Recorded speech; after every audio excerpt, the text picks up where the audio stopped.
இந்த வீடியோவில் KLabs ஒரு கிட்ட பார்த்தா பார்க்க போகிறோம். ரொம்பவே ஈஸியான கிட்ட. ஜஸ்ட் அவங்க தர லிங்குக்குள்ளே போய் இமெயில் அட்ரஸ் மட்டும் எடுத்து போடணும். அதுக்கு 7 சென்ட் வேறு லெவல் கிட்டல.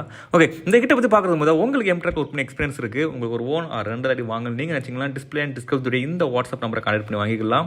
ஜஸ்ட் நீங்கள் வாட்ஸ்அப்பில் மெசேஜ் பண்ணுவோம், உங்களுக்கு ஒரு ஆட்டோ ரிப்ளை வரும். அண்ட் பர் மந்த் $100 எடுக்கிறீங்களா, டாலருக்கு 40 ரூபாயும், அண்ட் $200 மேலே எடுக்கிறீங்களா, டாலருக்கு 50 ரூபாயும் கிடைக்கும். அண்ட் $100 எடுத்தால் வேரியேஷன் ஆகும். அண்ட் ஆல்சோ ஓன் ஐடியுமே அவைலபிள் தான், டேப் பண்ணி வாங்கிடுங்க.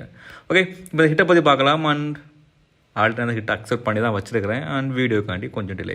ஓகே, ஹிட் நீங்கள் பார்த்தீங்கன்னா ரொம்பவே ஈஸி தான். உள்ளே போட்டிருக்காங்க ஃபைண்ட் யூடியூபர்ஸ் இமெயில். அவங்களே லிங்க் தந்துருப்பாங்க. ஜஸ்ட் அந்த லிங்கை மட்டும் நீங்கள் ஒரு கிளிக் பண்ணாலே போதும், உங்கள் நியூ டேப்பில் ஓப்பன் ஆகும். டேரெக்டாக யூடியூப் சேனலோட அந்த சேனல் பேஜுக்குள்ளேயே போயிடும். நீங்கள் அப்படியே கிளம்ப ஸ்வைப் பண்ணி பார்த்தீங்கன்னா டீட்டெயில்ஸில் அவங்களோட இமெயில் அட்ரஸ் இருக்கா இல்லையா. ஓகே, இமெயில் அட்ரஸ் இந்த இதுக்கு இல்லை. ஸோ ஒன்றுமே இல்லை. அகைன் நீங்கள் ஹிட்ஸ் பேஜில் பார்த்தாலே தெரியும், அவங்களே டிஸ்கிரிப்ஷனில் கொடுத்துருக்குறாங்க. இமெயில் அட்ரஸ் இல்லைன்னா நோ இமெயில்னு போட்டு சப்மிட் பண்ணிவிட்டு போயிட்டே இருங்க. இமெயில் அட்ரஸ் இருந்ததுன்னா இமெயில் அட்ரஸ் எடுத்து போடணும். அப்படி இல்லைங்கிறப்போ நோ இமெயில்னு போட்டு சப்மிட் பண்ணாலே போதும், கிட்ட வந்து அப்ரூவ் ஆகிரும். 7 சென்ட்.